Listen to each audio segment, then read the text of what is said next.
What's up, movie lovers? Thanks for clicking on my channel. And today I want to talk about The Death of Stalin, which was a film released in 2017, and it is a dark comedy and political thriller centered around the power vacuum after the death of the Soviet dictator Joseph Stalin. And how do you make a subject like that funny? Well, when you have the creator of In the Thick of It and Veep writing and directing this movie, that's definitely going to help. The script of this movie is one of the best of the last 10 years, and the dialogue is absolutely next level. There are so many snappy and memorable lines in this movie. A lot of the dialogue in this movie will just pop in my head occasionally, like, "You, Joan of Arc, you want to get us all killed?" I'm not doing the seating arrangement, give it to Bolanoski. And in addition to the dialogue, the comedy from this film comes from a couple of core aspects that make up a lot of the tension, and that is how terrified and paranoid everyone is about getting purged, how petty the people in positions of power are, and also just kind of relatable workplace annoyances that you have to deal with.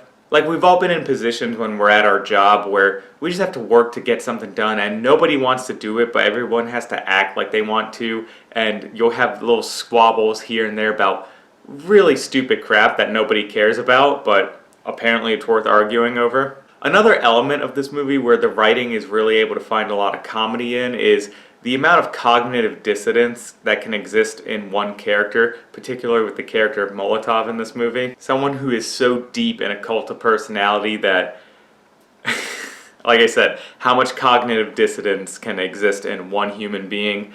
The answer is a lot. And when you combine all those elements with incredibly sharp dialogue and great performances, you get a movie that is absolutely hilarious. Speaking about the performances, this movie has an ensemble cast and every single actor or actress really brings their A game. I actually think that the decision to have all the actors and actresses just speak in their normal voice and not try to put on a Russian accent makes it funnier and also helps with the immersion since it's designed for a Western audience. I mean, you don't want to have someone putting on some dumb fake Russian accent or put all that effort into making them pretend to be something they're not. Just have them focus on the actual core traits of what makes up their character and not worry about the voice. It also just makes the movie even funnier. You got Michael Palin here being as Monty Python as he can get. You even have Steve Buscemi, starring as Nikita Khrushchev. And your first thought when hearing that might just be,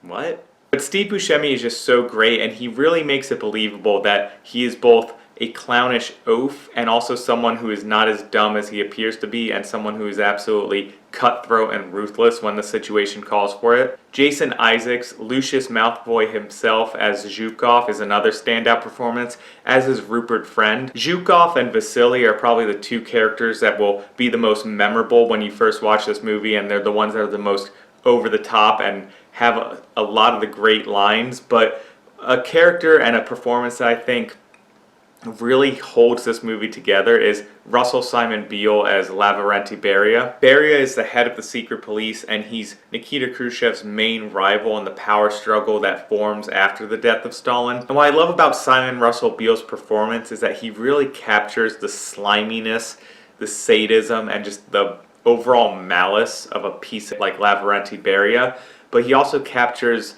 that desire for him to want to be greater than he actually was and to become some magnificent leader on the world stage, when in actuality he was just a monster in human flesh. And every now and again in his performance and in the script, even though he's trying so hard to appear to be something he's not, he'll just say a line here or there will be a couple moments where he really just reveals what he is on the inside and what his real intentions are. And on that note, even though the movie is hilarious, it never hides the horrors of Stalin's regime or the absolutely despicable nature of a lot of the main characters. It just takes a lot of horrific things and looks at it from a slightly different perspective to make them funny, but it never is downplaying them or acting as though, oh, it's just a clown show. It's a really difficult balancing act, and this movie somehow manages to do it. This movie works just as well as a political thriller as it does a comedy, and I said before how the dialogue is really hilarious, but there's also a lot of subtext to it that drives forward not just the humor, but also the drama and the sense of suspense. A line like, "I won't forget it," is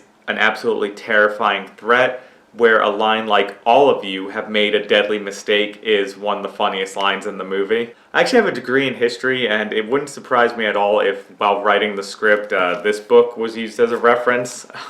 But, yeah.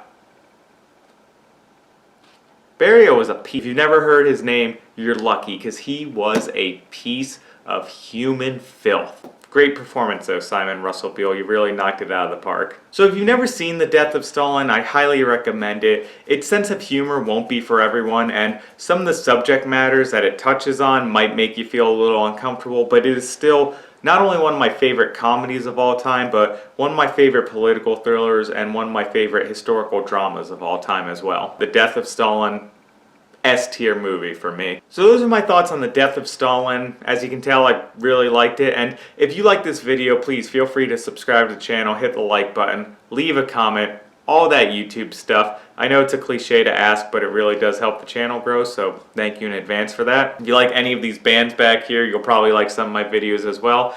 As always, thank you so much for watching, and I hope to see you at the next video.